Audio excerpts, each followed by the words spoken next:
Still working. Need a quick clap so I can edit this later, believe it or not. They never seem to get the audio into sync. Got my podcast mic today as well. Okay, let's check it's all up and running. So hello, we've got Oscar, Archie, Manuel, Finance, Biden, Uchi. These names. Thank you. I do appreciate it.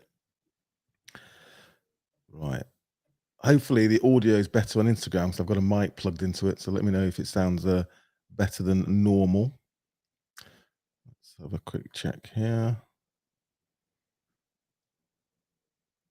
It's amazing. Dini's now, 4 o'clock, and it's getting dark. So it looks like it's all going there on LinkedIn. Let's try. Reams T1 has joined as well. Good stuff.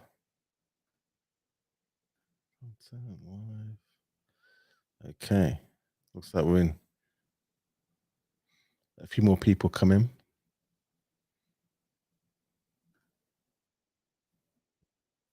All go.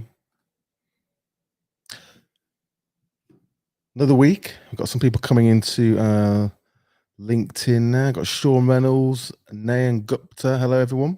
I don't know where to start this week, actually. I've been doing quite a few things.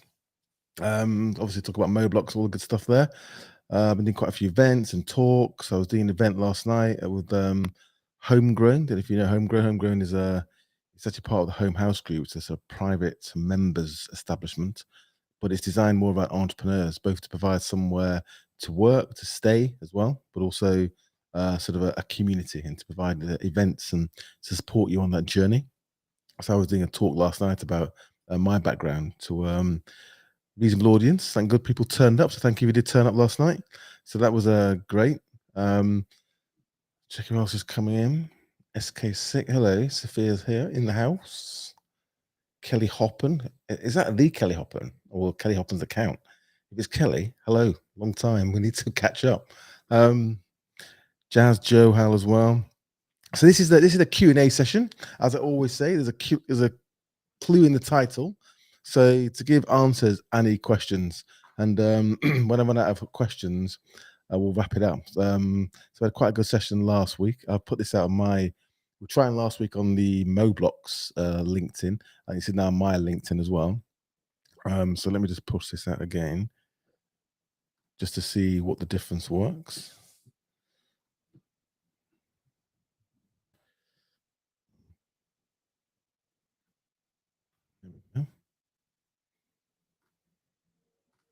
You probably saw during the week as well. I kind of do these. I try and do them every day, but I don't always get around to it. Something always comes up. I'll try and get into the habit of doing it. These sort of short videos. I did one on SME procurement, which is something like 90 seconds, and I mentioned it probably 15 seconds. It's amazing how much sort of blowback, if you want to call it that, or inbound we got about that, both from people who want to understand a bit more about procuring, selling things to government, but also from politicians and various other people. I think it hit a nail on the head there. So I used to be, I guess it must be like 10 years ago now. I used to sit on the government's SME. So SME means, small, medium-sized enterprise, small business, procurement panel for the government. So the government's got 300 million pounds, billion of business, billion or million, billion of business that is open to tender normally, and only about 6% of that, so 20 billion, goes to small, medium-sized enterprise SMEs. So there's enormous opportunity there to generate revenue. Now, even when they say it's 6%, typically they're quite large SMEs, mid-sized companies. They're the only ones who've got the ability and the time, the energy, the people, and the ability to respond to these government tenders. It's quite a long, hard, arduous process. I've been through a few myself. It's like but you can learn how to respond to large corporate tenders as well. So it's a huge opportunity, but quite hard for small business owners or entrepreneurs to get their head around and basically commit the resource, time, and energy to do. I did a large one for some telcos years ago as well, and that pulled us completely out of shape. We invested heavily to support them, and they didn't live on their side of the bargain. So it can be quite difficult because you want a relationship that's sort of a two-way. It's a partnership, but often they will, present terms, conditions, especially payment terms, that are unacceptable to small businesses. We think the opportunity is so big that you go after it. Lots of big companies in the past were sort of called out for this, like Marks and Spencer's was one as well, where it really did completely control its supply chain in terms of pricing and the terms and conditions. So it's a huge opportunity. Something, if we can crack it, if you can find a way where small companies can be onboarded more easily, then that's a great opportunity for growth. There's something called the G Cloud. If you're like a tech provider, the government created the G Cloud where you're kind of pre-approved and you go onto like almost like a shelf in a shop, and then the government departments, local government, central government can buy services from you, and you're pre-approved, so you don't have to go for any tender process. So maybe there's a way of expanding the kind of G Cloud into a much more all-encompassing platform. Now, I'm also on the diversity inclusion board at Sky, and we're working with some underrepresented founders actually to try and find a way of helping them to sell into, in this case, obviously it's Sky, but large corporates generally. And that's about training, education, and also providing some finance as well. So we're actually going to be investing in some of these businesses. So this is so don't, if you're starting a business or you're in business, do think about these last tenders. It is a huge opportunity. But we need to fix how we make it more sort of acceptable in terms of cost to small businesses. So who else we got here? Must admit, it's always Adam Collins, Lisa Marie Brown, Chris Kane. So I'm going to be looking out for some questions. There's a couple here coming through.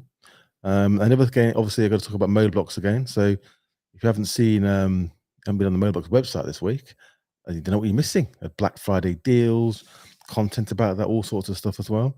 So as ever, here you go. Here's your you got best tools for remote working. What's the best bring your own device policy for your company, employee inputs? I mean, there's so much content here now, it's becoming ridiculous.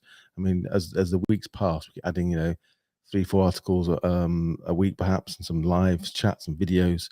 We're going to be starting a number of other sort of content pieces again, so business as usual. If you haven't signed up to my business as usual newsletter on LinkedIn, go and have a look at that. So that's going to be sort of bi-weekly, roughly something like that. Who we got here? Yeah, that's going to be bi-weekly. So probably about 3,000 people sign up to that on Saturday when I launched it, which is fantastic. So do go and have a look at the content on, and of course, we also need to have a look at is the Modeblocks mobile. So this is coming together nicely now. We sort of launched it. It's quite simple, but we're sort of working on it and developing it. But now this is the number one network in the UK. So it's a network the police use. We've got several hundred customers on there now as well. So it's fantastic to see that beginning to happen. But we want more of you. So if you want SIM only, move to Modeblocks. If you've got someone's tied in some ridiculous 12, 24-month contract, then when you get out of it, pencil it in the diary, move to Modeblocks. If you're on a consumer plan, we're kind of there or thereabouts. If you're on a business plan, we're a lot cheaper, both in terms of data and also in terms of international calls. We're massively cheaper on international calls. So this is our first service. This is not just the only one we're going to be having, but this is kind of a big one. This is the one that's taken a lot of time and energy and effort, money actually, to build. And we're trying to sort of reinvent mobile for small businesses and entrepreneurs, and you're not stuck with the big mobile sort of deals where unlimited plans, that's my favorite. You're paying 25, 50 quid a month in some cases for unlimited data when you're only using 10. What's the point? Doesn't work. So if you've got unlimited data and using 10, you can literally save yourself a fortune. We saved a couple of companies, 2.5 grand up to 3K. Got some testimonials on Instagram and that. One company, 2,800, just 7 of them. Got another one we're working with, 5. They probably saved 2,400. I've got charity there. Callboy Youth have joined. They've saved 500 quid. So we're giving back. We're a B Corp. We're going to be carbon neutral, so you don't have to worry about your mobile phone bills. Probably going to let you plant trees as well, things like that. We're building that in. And here they are. So it's the fastest network. It's the one the police use. It's not Vodafone, it's not O2, it's not 3. and work it out from there. But that's what we built it on. And we're helping you sort of save money. It's better. There's a fantastic app that we're developing out as well. You're going to be able to control your multi accounts, multi lines, even multi accounts. You can have your business on there and your family quite soon as well. So rolling it out as well as other services. So that's Moblox Mobile. Please go and have a look at that. And if you haven't signed up yet, please do. We're on a mission to make it better for small businesses and to beat the big mobile players who were just ripping people off typically. So here we go. Sean Reynolds, I can't send a message. Oh, it's having a problem now on LinkedIn. Sean, put it in the you can't do it on, can't send it on the add a comment on LinkedIn. I'll be able to see it there. All right, we've got a message. We've got a one here. So we've got Fineem actually. So this has come from Instagram. So they're asking, well, they're saying actually more. I definitely help with procurement. I find it really hard to get past them in healthcare. I mean, there are some battles that you, you want to. Healthcare is a tricky one. So I've been involved in selling like tech IT services to local authorities. You'll find that healthcare is quite a complicated mishmash of organizations. You've got the sort of the centralized sort of procurement bodies. You've got independent trusts around the UK as well, and you've got your sort of your local healthcare. You've got private healthcare. So you've got to pick your battles when you're trying to sell into healthcare, because you can have the most amazing product, service, a medical device, whatever it might be, and you can spend the next 10 years knocking on the door of the NHS, whichever part of the NHS you need to, assuming you can actually work that out, and get nowhere. So you've got to sort of think, how do you prove this in terms of its efficacy, or its value? And you will have to, because it's a government organization, unless you go in the private side of the healthcare sector, be some kind of tender process. And again, a tender process means that they'll put out a sort of a document, an RFP, request for proposals, and you then and it's quite structured, and it's set out in a certain way, and they want loads of information about your company and your past and your accounts for the last 10 years, even if you're a new company. You can ask lots of questions that automatically just count you out. So if you go into healthcare, just pick your battles very carefully, and however long you think it's going to take you, probably double it, and then think about your cash flow and your investment and the time you're gonna have to invest into it that way, because it can take a huge amount of time.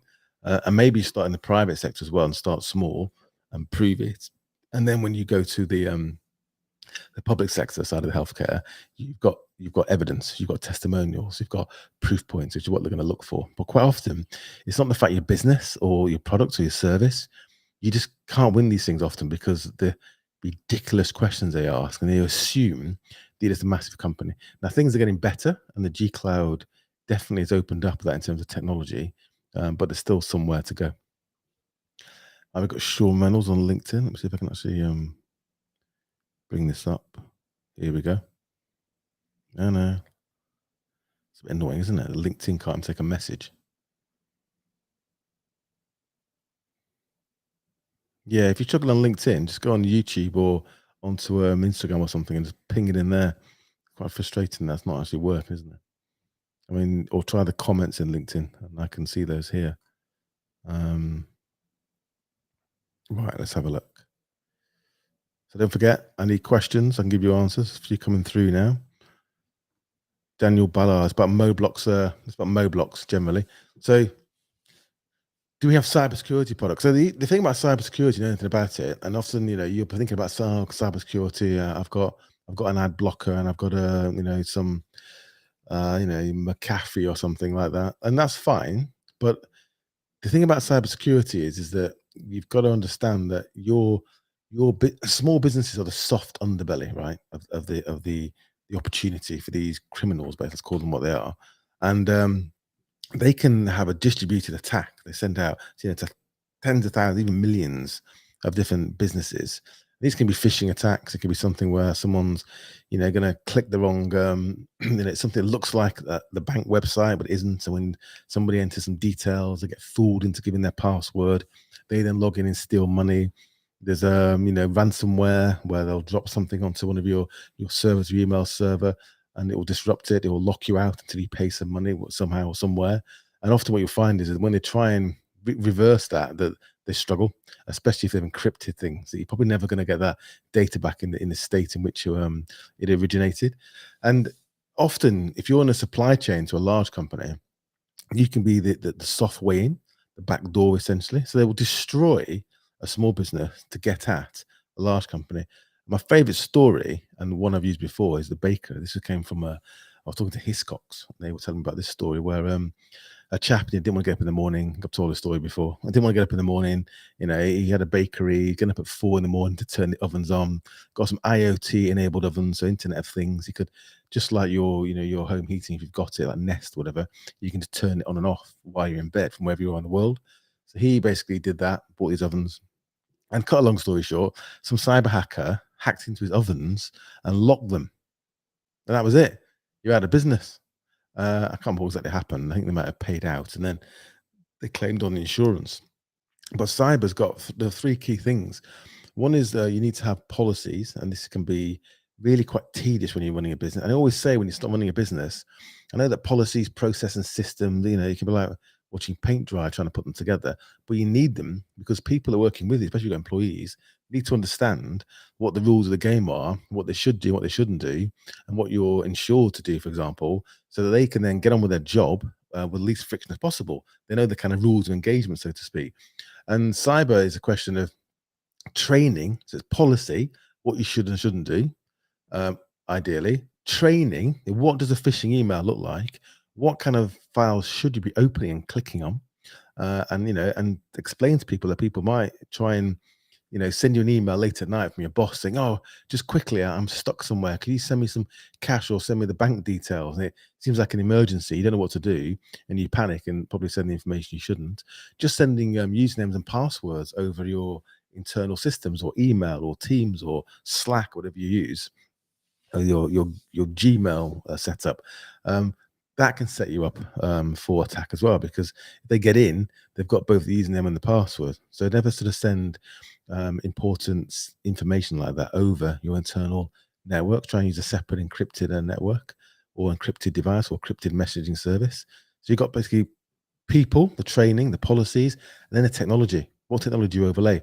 And the point I'm getting to here in a very labored fashion, sorry about the length of this answer, but it's really important cybersecurity because, as I said before, when they attack tens of thousands of companies, the couple or the 100 or so that click on the wrong thing, then they focus on you. And then they're the ones that get taken to the cleaners. So the point for cyber is not often it's designed for very large companies. So it's very cumbersome, expensive. So to answer your question, what we are going to be doing down the line is designing a cyber security that ticks those three boxes. The design that it's right size for small businesses. So everything Moblox does is been designed for the small business. So it's got to be right size. It doesn't need 1,000 features.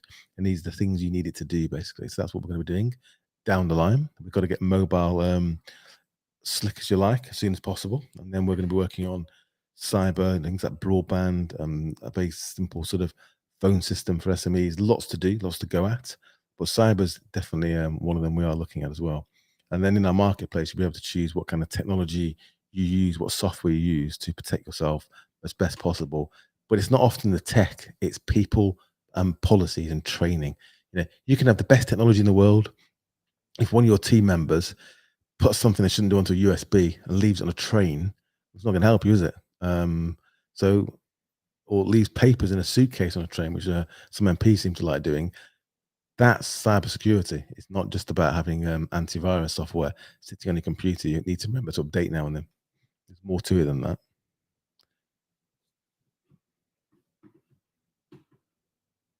So, yeah, so we've got an issue today with LinkedIn messages, which is quite frustrating. What else we got here? Edward Radford, welcome, Edward. Hello, don't remember your name before. Hi, Piers. In regards to promoting a small business, what do you found is the best social media platform? Flipping your question. Furthermore, the best way to exploit the algorithm in your favor. So I'll tell you now, I'm not a big expert in social media. I kind of do it. I have to do it. I do my own social media. People don't think I do, but often I do. Help from the team on the Moblock social media as well. And we're always looking at the platform. We've got a company that we're working with on this sort of digital marketing as well, and they do understand the algorithm. They do understand how this all fits together. But you look at my sort of email signature, and we've got Twitter, YouTube, TikTok, Instagram, Facebook. There's like 7 of them on there. I haven't got Discord and like that. And you think, where do you start? And we've just started. So if you haven't followed us on TikTok yet, please do. We've just literally just started. So that's a new one for us. So we're working, and team has been Nicola and Sophia have been working on a strategy of what we actually put onto that platform. It's probably more kind of behind the scenes. So it depends on what you're doing, doesn't it? And Facebook's a huge one for small business, but I'm not particularly a big fan or big user of Facebook myself. More sort of I do use Instagram, I do use WhatsApp, but not particularly Facebook. So we're actually ourselves looking at that. And for me personally, it tends to be like LinkedIn, I would say. Instagram, my following's okay, but LinkedIn is where I tend to get the most traction. But obviously, LinkedIn is not for everybody. Everyone in small business isn't on LinkedIn. So you got to think about really who are your customers and understand them and where they're most likely to be. That's the key. And then it's a question of how do you communicate with them. And the beauty of social media and the algorithm, keep changing the algorithms, right? So you need to understand how it works and if it changes, what's changed. But then the key to it then is just testing. It's just trying things, looking at the data and adjusting and keep going. And eventually you'll find a way of growing it. Or I'm not a huge, numbers are not everything. I mean, it kind of looks powerful. It can be, but in many ways, you want the right people. You want quality, not quantity. You don't want loads of people following you for the sake of it. You want people that are actually going to engage with you if it's a personal brand, or your product or service if it's a business. And if you don't understand that, like I don't profess to in massive detail, then you sort of reach out as far as you can and afford it to find people that can help you. So that's my take on it. Really, there's no the algorithms change all the time, and they're not changing, to be honest with you, with your best interest at heart. They're changing with the best interest of the platform at heart. So they're not, Facebook's changed massively. You've seen the privacy wars with Apple and Facebook. That's going to continue. You have TikTok now be entering that fray. You've got Elon Musk now on Twitter. So, I mean, the jury's out on where this is all going to go. But in some ways, it's good to have competition, because at some point, hopefully that will generate some value for the actual people using these platforms, who often seem to be forgotten. They're just money making pit. It's going to be interesting what happens on Twitter. So, I'm not a huge fan of treating your employees like that. I don't care who you are. So it's kind of, the whole. I wouldn't buy a Tesla now. So you talk about personal brands. It's very dangerous, isn't it? That your whole company, the value of it essentially is tied to your personal brand, and you do something that just winds people up. So that can have a huge impact. But entrepreneurs, sometimes they need to develop a personal brand so people understand who they are, and also your business brand as well. But for small businesses, to answer the question a bit more, it's often the best way to go, because you can show, you can be, it can be you can show provenance. They want authenticity, want to know who you are, what you do, how you do it. And that's the beauty of social media, is that, but growing the things can be harder than you think. And often it is pay to play. So be prepared. If you're just looking at your numbers thinking, why is it not growing? Then, post content and then boost it. And you'll find that things change quite quickly, because that's where the algorithms are working. They are there to extract money for you, and hopefully in return for that, you will have some kind of return on that investment.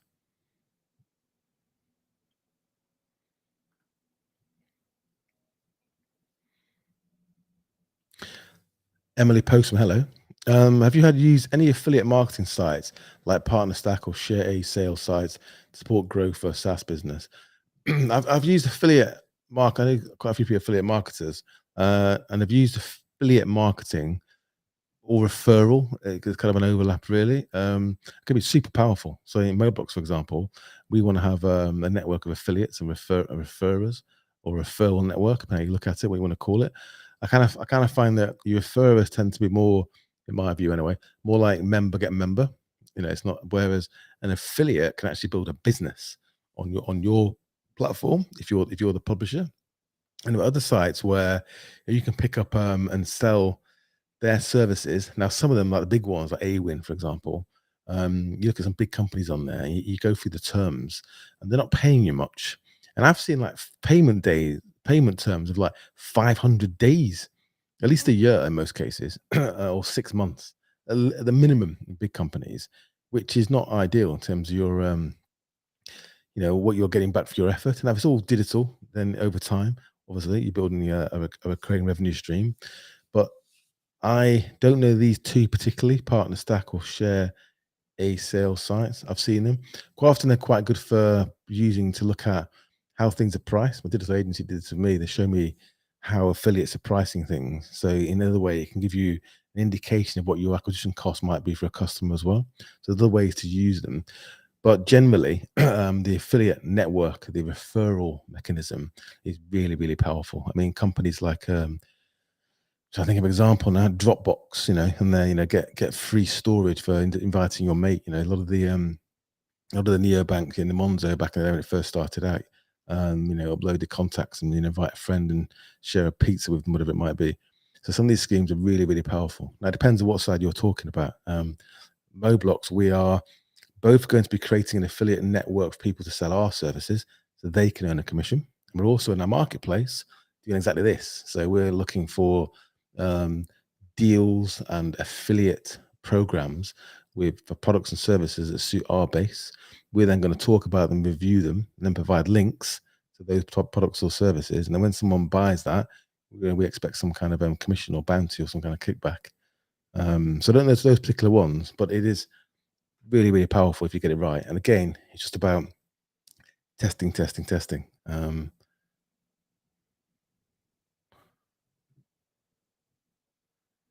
Christina Meidler. I'm not sure what's convincing. Well, but thank you. If that's a Natasha, we've got on Instagram here. So we've got Phenom still apologetic, Mitch G404, Steve O. Smith, Mr. Keon, HH2H, Roxana, Roxanne Ramanathan, is it? Charles Norton Business. There's Charles again. Charles, I thought you were going to invite me to your podcast.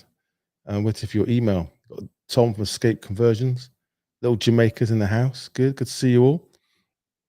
Right, here we go. Oh, hello, Natasha Paul. Hello, Natasha. Hi, Piers. I'm going to move from O2 to Moblox. Get in. That's what we want to hear. My question is, do you have any advice for dealing with late payments?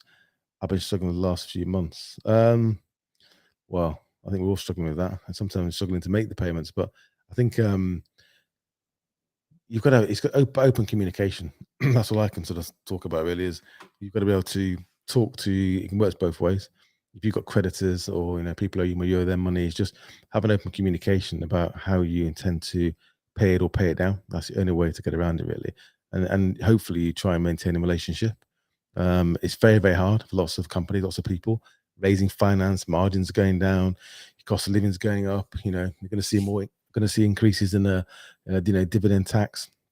It's just harder and harder. There's less money around, so you're going to have to fight a little bit harder in some ways, and probably be a little bit more sort of pointed when you're asking for money, or the way around as well. But just communication. That's the best way. Right, here we got here. Andrew Wake. Hi, Piers. You was planning on helping small businesses leverage immersive technologies, extended reality, and the metaverse. Now, given the fact I've got a mobile phone company working, you're jumping the gun slightly there. It's quite interesting though. I'm not going to mention the name, but Moblox sounds like another metaverse related business. I had a conversation with them, and one of the conversations came out of that was about the future and where's it all going in terms of intellectual property. And I was sort of saying, look, you can't think you own the metaverse.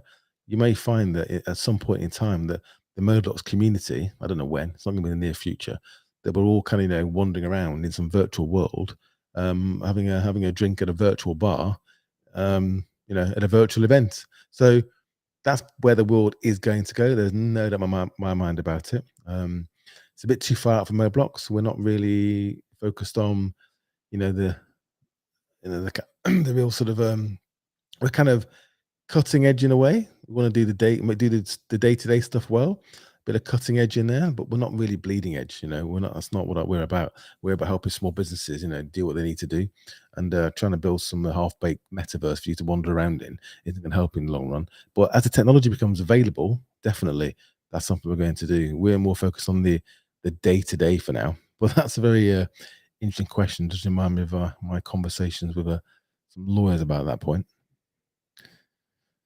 Christina, hello. Do you have any better deals on Zoom Teams, similar platform where people need to be brought into the meeting? Not sure what you mean. We don't actually resell them yet. You probably will do.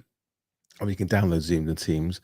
But the one we'll probably focus on, because I've got a bit of a history with Microsoft, is Microsoft 365. I know there's Slack and the Google platform as well. But Microsoft 365 with Teams, which we tend to use, is something we probably will be reselling. So quite hard to get deals on those because the margin, the pricing is very much controlled by the large software companies like Microsoft, for example, and the reseller margin's not particularly fat. So there's not a huge amount you can do. But the beauty of mobile boxes, the idea is over time you buy more from us. So you start with mobile, then you probably lease your phones from us, and then maybe broadband, your cyber we've talked about, legal support we're launching, accounting support, IT help desk, and over time as you grow a bigger bundle, what we can then do, because you're buying more from us, is then discount the bundle or discount the total amount. So the more you buy, the more you save is the idea with Moblox. That's what we're trying to do.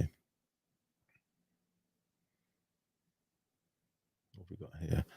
So this mic's very directional, isn't it? Let's have a look. The audio is really quiet, Piers, is it? It's very loud in my ears. How's that? I've turned it up slightly. Let me turn up here on the platform. There we go. Hopefully that sounds better. I don't know. If I move away, it gets quiet very quickly. Charles Norton Business. I'd love to know if you were involved investing in cryptocurrencies. I was. I luckily kind of got out. So I did account crypto. I kind of got in the last sort of wave. Then I got out because I need to liquidate it to invest in things like Moblox. And then the market fell to pieces. So I'm probably, I mean, I've got to say that most of it just seems to be luck because no one expected the market to fall to pieces when it did. People were talking about, crypto being, what was it, the Bitcoin being $100,000 at the end of last year. It got to like $69,000, I think it was. I don't know where it is today. It was bouncing around 15 last time I looked after the FTX debacle. So yes, but I was kind of focused on DeFi, quite honestly, because I was very interested in this decentralized finance. You've got no idea what I'm talking about. Essentially, the financial world is centralized institutions like banks and intermediaries like financial advisors telling you what to do or which financial product to buy, and then as you've got all these people involved, all taking a slice. So your hard-earned savings, your pension, is being soaked up by these people. Where decentralized finance, it's almost software. Yeah, what the blockchain does is provide a mechanism to provide trust, but essentially this is done through software. There's no middleman. It's just an automated way of investing or generating return. A lot of these organizations like Celsius and BlockFi, you always looked at them and thought 9% on your money, 20% on your money, it doesn't stack up. And a lot of them have turned out to be essentially Ponzi schemes. A bit more complicated than that, but essentially Ponzi schemes. And they're all just hoping that the value of cryptos are rising, and as it rose, they could extract more value and provide the returns. When that reversed, it started falling. Humans are funny creatures. We always forget booms and busts, and they always come and go. But when there's a boom, we're inherently quite greedy and optimistic, and everyone piles in. And then when there's a bust on the other side, everyone's shocked again.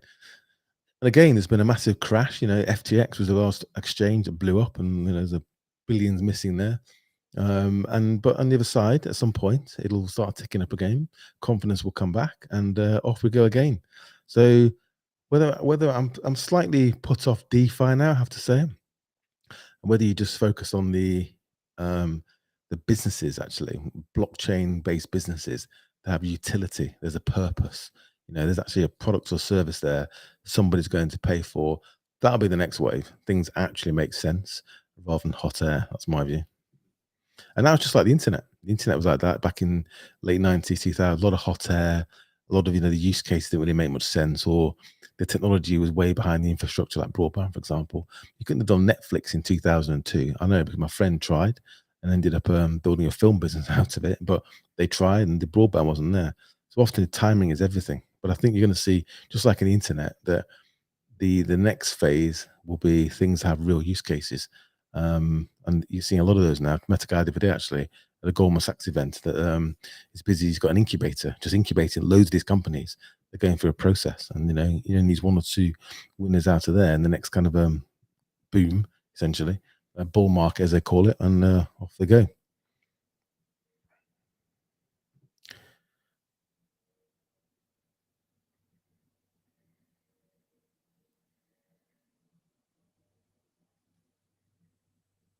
Yeah, I don't know what's going on my IG live here. I'm gonna pull out this if that's any better. I pulled out the you still hear that on Instagram? I pulled the microphone out. I don't understand why there's so much background noise. It's quiet here, quiet as a mouse here. Hi Piers, Goffran Malik. How Piers? How long would it take for a business to be profitable? I mean, selling seasonal necessities. I mean, that's just profit is a function of how much income comes in, what the cost of delivering that product or service is, your cost of sale, the cost of goods sold, whatever it is, physical or not, and then you've got a gross profit margin, and then your gross profit margin is what you use that profit to pay your admin expenses. So rates, light, heating, people, offices, whatever it might be.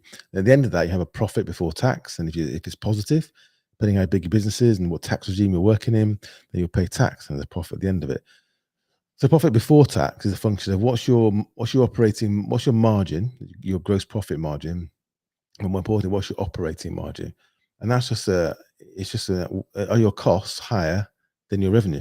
And how long that takes, in tech companies, quite often, you're investing lots and lots of money up front, like Moblocks, for example, before you can actually earn a dime.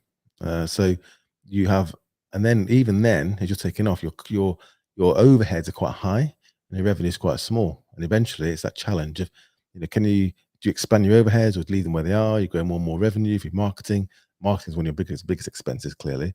And then eventually hopefully you break even, make a profit. And that's not always a way to run a business. You can run a profitable business from day one, depending on what you do. If you sell something for £1, buy something for £1, sell it for £3, like you're talking about in a shop, or selling seasonal necessities and accessories online, then you can make a profit pretty quickly. I used to do this, believe it or not, when I was very young, for candles and things like that. My mum actually started a business doing it. It was actually called It was called Candela Candles and Accessories, and she went off to build a wedding flower business. And the issue you find is not so much selling them; it's stock. So it's all right saying that. Well, I've got this necessity, or what is it? An accessory. I bought it for £1, sell it for £3. There's £2 profit in it. Fantastic. But if you had to spend 10 grand to fill your garage with it, then a lot of the issue is not so much the profit margin, it's cash flow, and that's what kills businesses. So not always about your profit and loss, it's about your cash flow. So if you can sell your 10,000 accessories every X number a day, 500 a day, work how many days that's going to cost you, that's great.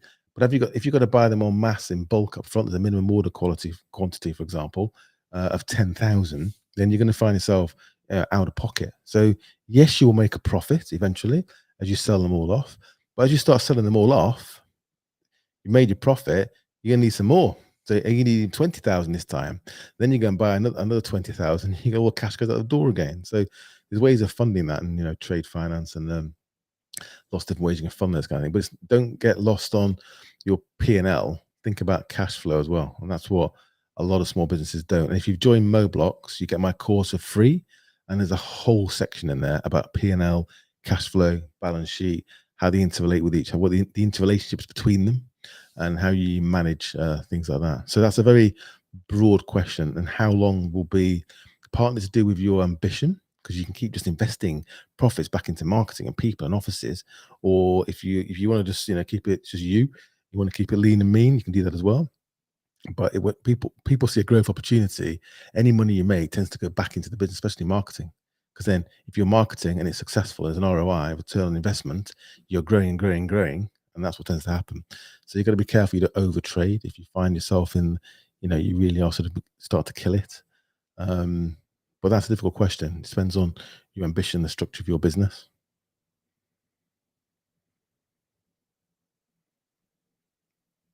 Let's have a look here. Is there still big noise on IG? Can you hear? Is Instagram all right now?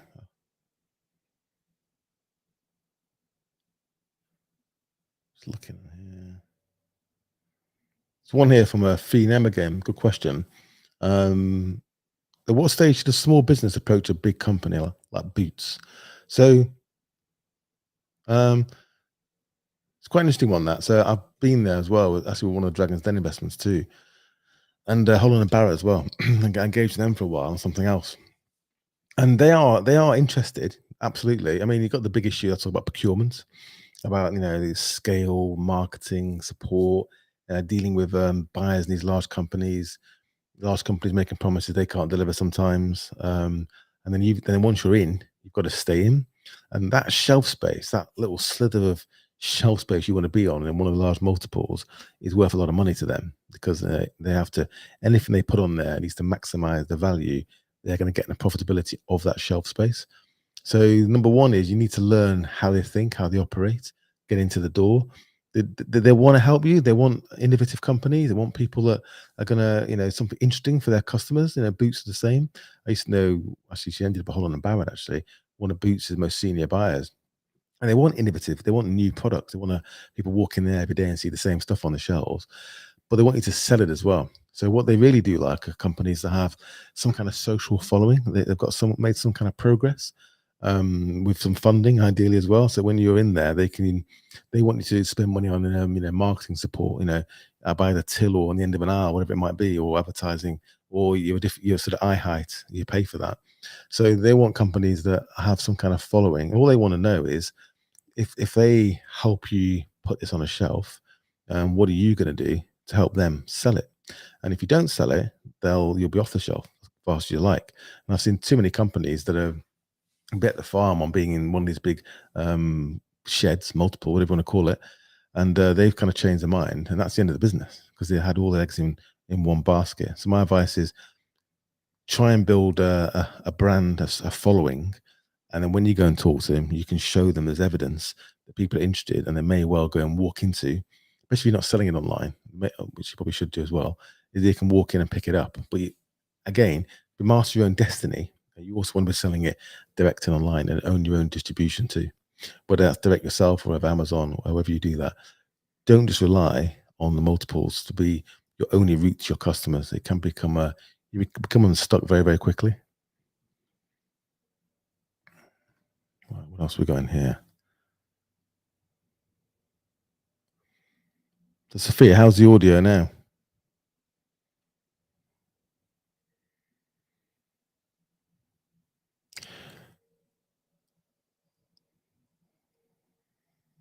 Okay, you can hear me. Little Jamaica says the mic.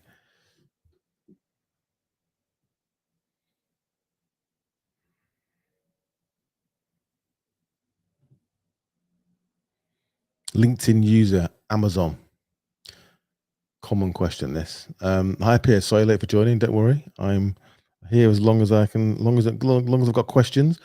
Would love to know how you rate selling on Amazon. I have tried this, actually, just out of interest as well. Not massive, and I've seen all the videos of people doing it in Amazon FBA, and do my course and spend 3K and you'd be a millionaire and get a flipping lime green Lambo. There's a lot of it around. Most of it's BS. I've had a nightmare trying to set up. Also now, just hoping to connect my website to it. So I don't know the intricacies of your setup, but you shouldn't have a big problem setting up on Amazon or Shopify, or integrating fulfillment into Shopify, or payments. I mean, these things are being built to be simple to use. Amazon, like anything else in life, though, as soon as you get into the detail, it can become super complicated and also very expensive. Now, again, just like the example I gave earlier, don't rely on Amazon solely as your route to market and your distribution. It's a fantastic one. It works well. There's a massive market there. But what you're doing essentially in the long run, if you're very successful, you are teaching Amazon what to sell. Amazon's got about, I don't know what the number is now. It's a ridiculous number. I think it's like, is it 10,000 or thousands and thousands of Amazon branded products? And what do you think they are? It's not something they've sat around and dreamt up. That's because they can look at the data and they know. For example, we bought an Amazon doggy basket, right, for Luna, the multi poo, and because they know that doggy baskets of that quality in that price range have been sold over their platform and they sell well. What they then do is go and build their own. They've even got Amazon branded skincare products. So be very careful. If you're very successful on Amazon, you might find you end up competing with Amazon. I think that's something the regulatory, the monopolies, whatever it is in the US, the regulatory authorities are beginning to look at. So be careful to put all your eggs in one basket in business. Now, there is a growth opportunity as well in Amazon is you can build a reasonably robust but not particularly big business and now sell them and exit. I know people that are rolling up Amazon businesses. But the key thing though is is the product. So a lot of people they go onto Amazon and they spend all the time doing the marketing. They'll find a Me Too product, brand it slightly differently, and just, test all the usual stuff, and they do okay. But the key, at the end of the day, is not the platform; it's the product and the service. So find something that has a market, is differentiated, is interesting, and you market it differently. And like anything else in life, your distribution platform, payment platform, fulfillment platform is important as part of the customer experience. At the end of the day, it's the product that's going to make a difference, and Amazon aren't going to do that for you. So don't get lost in the. It's got to work. It's got to be slick. I agree, but don't get lost in the technology and the platform. Get lost in the product. Who's the customer? Who's it actually going to? Who's going to buy it? Where are they? And how do you get to them? And then it's just test, test, test on terms of your marketing, your spend, wherever you place that, until you find a formula that works, and then you can start to scale it up to the point where Amazon decide to do it themselves. So be slightly careful on that front. Always try and own your distribution if you can not own it, but at least have control over it. But the key is product, product, product, and customer, customer, customer. And if the customer doesn't work, if the product doesn't work, change it. Don't just keep. Eventually, you can on Amazon find a way of making money. I've seen people do it. I think people try and fail as well. But it is a long, hard process. It's not one of these things where you fire it up, you watch a course on YouTube or you buy one. Before you know it, you're making tens of thousands of dollars or pounds, whatever, or euros, whatever the hell it is a month. It's not as simple as that. It's like any business, it's hard work.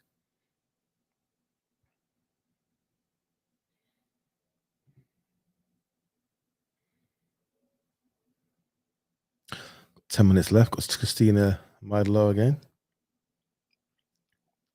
Would have thought investing in SEO when you're a fintech startup worth the investment from day one. So SEO is always worth investing in. Your organic traffic, you need to understand SEO to understand that it's enough to be dangerous. But at Mailbox, for example, our content, it's all we don't kind of over-index it in terms of having the right words in there. But the meta tags, the way it's structured, is designed for SEO. And our content, we need to do more work on our sort of general mobile general pages. We're seeing more and more kind of backlinks now, so we're becoming like an authority on small business technology and kind of news generally, really. So we see in our data a lot of our traffic is organic, and that's purely from the SEO. So any business, it's helpful to do. Now to scale, some people do. You're going to find it hard to scale very quickly relying on SEO. It's a very important part of what you do. People search for you, the backlinks, whatever it might be. It's very important. But to scale, you need to find product market fit and a marketing approach that actually, and that could be campaign by campaign. So it's important. But if you're a fintech, you're trying to attract investors, they're going to want you to scale and grow very, very quickly. I doubt you're going to do it through pure SEO, unless you genuinely, I don't know your business or your product, unless you genuinely do find something that's got network effects. And I was chatting to a guy the other day, Samir, can't remember his surname now, but he's a bit of an expert on network effects. And I was going, oh, well, we've got community, we've got, affiliate, we've got, what do you call it, like a referral. He's like, that's not network. And I was like, oh, okay. So network is, really where the addition of another user or customer really actually helps the entire community, like Facebook used to do, essentially. So it's very unlikely if you find something that's really viral or has a real network effect built in that you can rely on the kind of growth you're going to need for venture capital investors, um, you're going to have SEO. SEO won't deliver that. So important to have as a base. Can add a huge amount of value over time, but you also need to make sure you're able to market, which costs money. So that's the money, a lot of the money you raise over time. But eventually, what they want to see is product market fit. Your marketing starts to work, and if you invest a pound, you can get 4, 5, 10 back. And once you can show that, then you can start to raise serious cash and scale your business. And that's what it's about.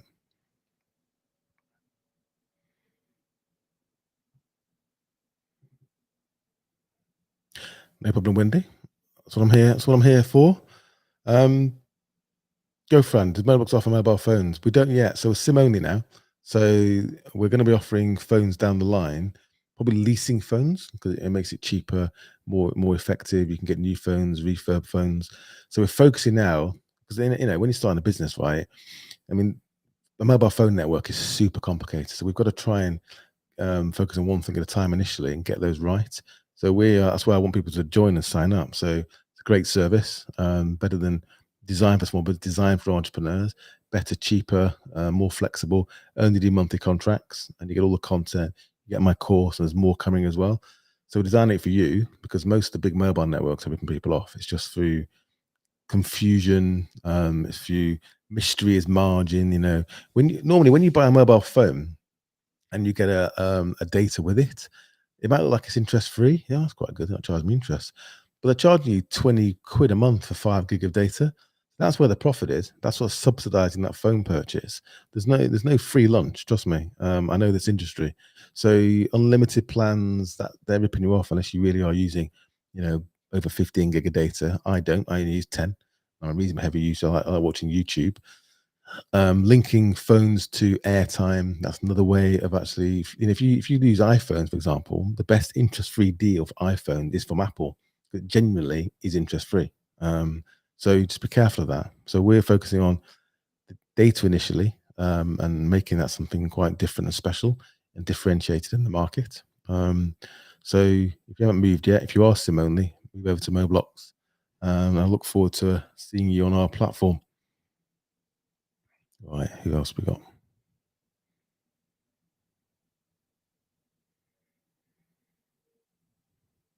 Just all the noises.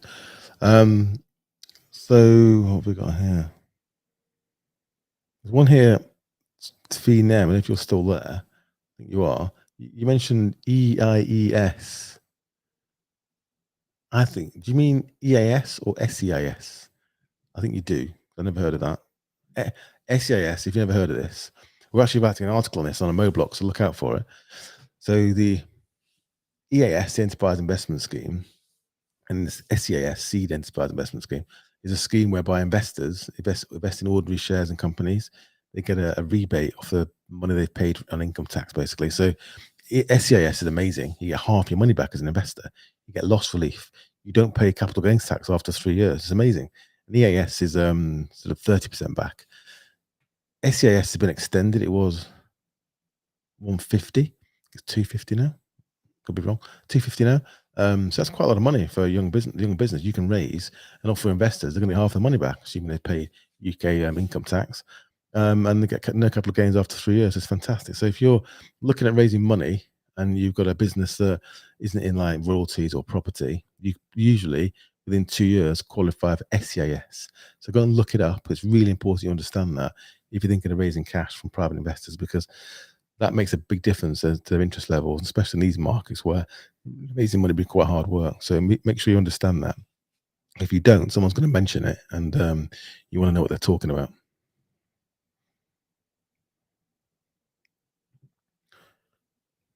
LinkedIn user. How do you decide on manufacturers, swimwear manufacturers? Is it a case of getting sampled, etc., and then choosing? What are the key things to look for? Now, I clicked on this because I've got some experience with this because of my partner, because she's done this.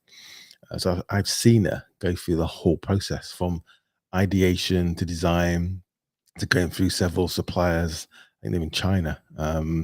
The quality control, communication issues, the whole kit and caboodle, basically. To the point where eventually, several boxes of swimwear sort of turn up. So deciding on manufacturers, I have to say, is quite a long, laborious process, especially if they are quite far away in terms of their location. And I think Nicola tried UK manufacturers as well, companies that will help you engage with, liaise, and find overseas manufacturers, but they're always too expensive. So she wanted to sort of do it her own. So she reached out, I think, on Alibaba. I found several manufacturers, people, and they're all there, and they'll sell to you. They'll tell you a good story or what they can do, and then the only way to find out actually is to engage with them, send them your designs, see what they come back with, see what the quality is like, see if you can work with them, see how they deal with you, see how they respond to you, and eventually you will have to say, I'm sorry to say, kiss a few frogs before you find your prince, your princess. You will be a revolving door unless you're very lucky. Eventually, you'll find an outfit that you think you can work with. They deliver, the quality is good, they do what you want when you want it. But even then, be careful when you start to scale. Don't just go, oh, right, okay, these people seem great, I can work with them, and throw all your eggs into that basket. Even then, still scale slowly, because what you might find is that they're putting resource on and showing you that, a fantastic product, when actually when you start to scale, it goes into the usual, so the business as usual factory. It's not quite the same. So just make sure from as you start to scale that the quality doesn't go down. There's no easy way of doing that. Just getting out there. And I saw Nicola do this. Just get out there, do the research, get the samples, tweak them, send them back, see how they respond, and eventually you'll find, hopefully, somebody you can actually work with, somebody you think you can actually build a brand around it and rely upon. Because often it's not reliable. Sometimes you're chatting away to them, you send stuff off, and you never hear from them again. And you don't know what happened to them. I hate to think. Right, we're getting towards the end now. I'm quite well today. Um,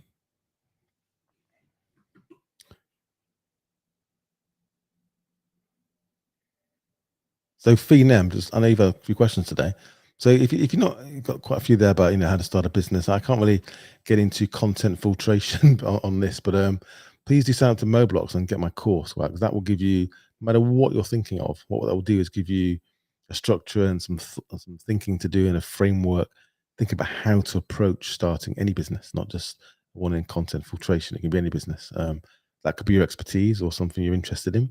But what you need is the underlying know-how and support to make sure that as you're going through that process, you don't just fall into all the potholes that new entrepreneurs tend to. And that's what that course is designed to do. It's free. Joining Moblox is free, by the way. Membership, getting the content for now at least, and getting my course is free. It's usually 200 quid.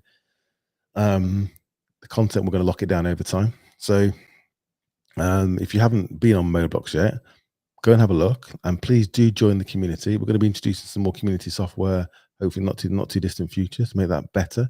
And please do follow us, especially on TikTok. We need support there, and we're going to be doing some more TikToks over time, more like kind of back office or back behind the scenes kind of Moblox when we go to events and do stuff. We've got Dan Sedge here, Logan Ori, Matt Jackson. Thanks for joining. It's been great on Instagram again today. Ryan, MCG, Fit Banker, Fiend, and Feenem, of course, who's been Bartstagram as well. Yeah, so Feenem, join the community. Sign up to Moblox. You'll get my course for free. You'll get an email with a link to it. If you don't get that, let us know. But you should do. Sign up, and hopefully that will answer many questions to you. And please, if you've got a mobile phone, which you all have, don't forget to move to Moblox. You can do it from like £4.50 if you get our basic plan and pay for the upfront. But normally most people are using sort of like 10 gig, kind of in the middle there. That's what you tend to be. So look at your bill, see what you use, not what you're being sold, and buy your data according to that. With Moblox, if you need to move, we don't sort of penalize you for it. And our international calls are up to 90% cheaper than if you've got friends abroad or family abroad. You can call India for 2p a minute on Moblox. So, or suppliers abroad or customers, we are super cheap on international and much cheaper than business contracts. And then there or thereabouts. But it's not about the cost. It's about the content, support, me doing things like this. We're here to help you be more successful. So thanks for joining. Not sure I'll be next week. So getting heading towards Christmas, but thank you for all your questions. And please look out, have a look at the website, have a look at our content, sign up, and I will see you again, same place-ish, I think, maybe. Podcast Might. I've got these things all over the country. It depends where I am, with tech I'm actually using. And I'll see you then. And thanks for your question. I really do appreciate it.